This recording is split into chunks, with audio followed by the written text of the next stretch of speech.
There are a few things that I hate most in the world. Criminals, gotta hate those. TV shows that release all of their episodes at once rather than weekly. And parents who take their child's baseball career seriously. That is something I don't think about too often, but when I do, oh my god, it gets me going. It can be with any sport. Any adult that treats their kid like they are a professional with money on the line and millions of people watching are the worst of them all. But in this case, baseball, whether it be Little League or even when the kid is a little older, playing in middle school, high school, travel ball, or whatever.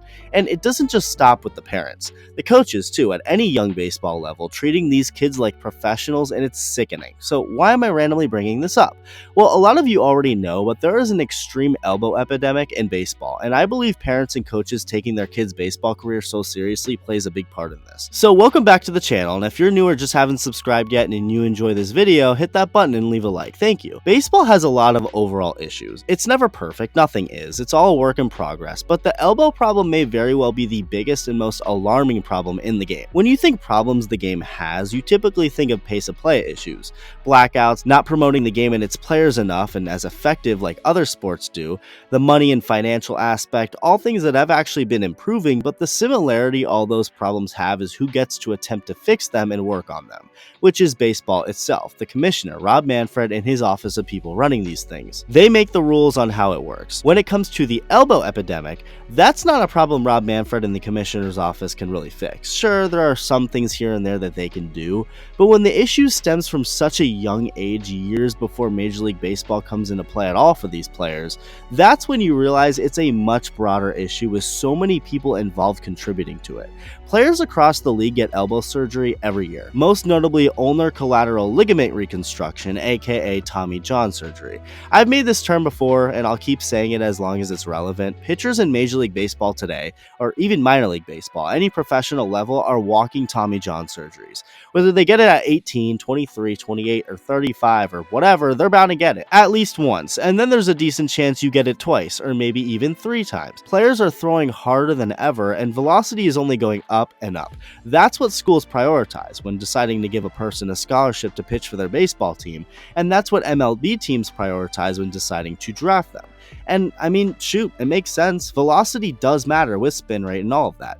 Control and good location matters too, but if you're throwing 90 miles an hour, it just doesn't look as promising for you, no matter how good you locate it. And when a big league hitter himself is telling you exactly that, you listen. So again, it makes sense why everyone prioritizes throwing hard. Teams will even sign a player who throws 100 with 0 control, because it's more realistic to teach control rather than velocity. You have that speed on the fastball, you get some money and a chance. So players are throwing harder than ever, harder than their own body can handle. Chris Sale, that's a guy for years many people predicted would have to get surgery at some point.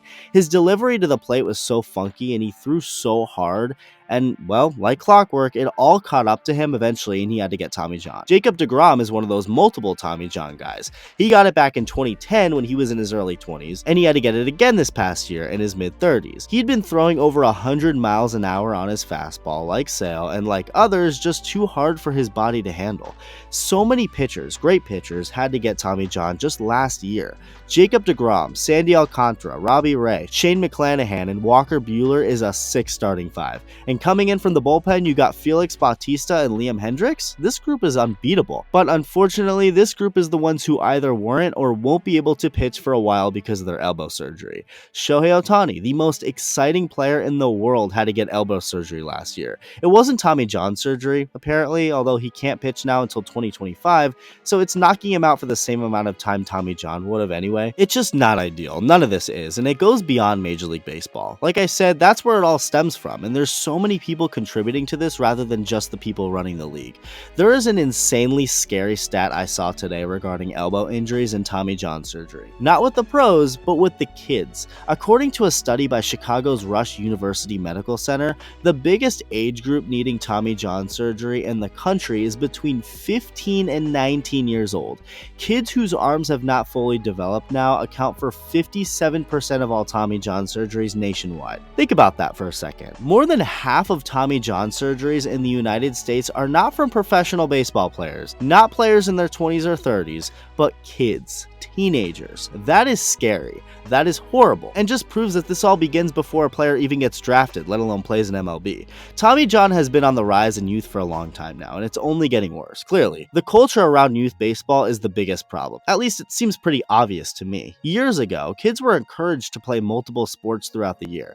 Now, kids are encouraged to just play one sport, in this case baseball, and focus on just that all year round. It's super competitive, so much seems to be on the line, pressure is being put on everyone, when in reality, there's nothing on the line, so there shouldn't be any pressure. In the grand scheme of things, nobody cares about who wins a Little League tournament, middle school or high school tournament, travel ball tournament, and even a college tournament. Yes, some do, but youth baseball shouldn't be about winning nearly as much as it should be about having fun as a kid. It should also be about competitiveness and developing in your skills as a player, but in a healthy way. Dr. James Andrews, a very well-known and respected surgeon, arguably the most well-known and respected, has been talking about this stuff for years, and clearly not enough people are paying attention. Andrews has discussed the issues with a sports culture that has the youth competing year-round and specializing on one sport, and he has good suggestions on how to work on this problem.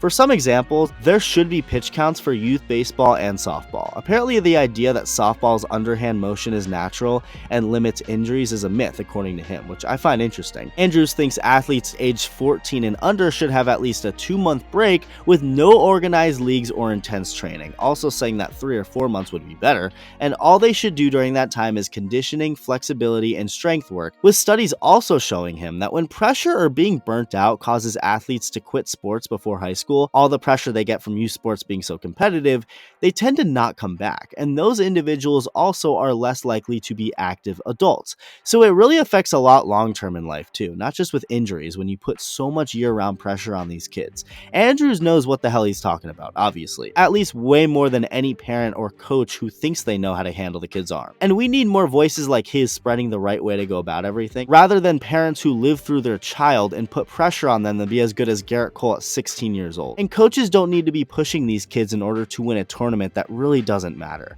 Paul Skeens, the #1 overall draft pick in 2023, was throwing so many pitches in his games down the stretch for LSU, helping them win the College World Series because of it. That's great and all, but when you're throwing 116 pitches one start, 124 pitches 2 starts later, then 101 pitches, then 123 pitches, and then 120, that's not really the best recipe for preventing elbow surgery. If the coach leaves him out there, he's going to stay out there. He's not going to refuse. That looks horrible on him. So it's on the coach to stop overworking Paul Skeens and all of his teammates' arms. But because it's all about winning the college tournament, this could result in a bad impact on Skeens' future.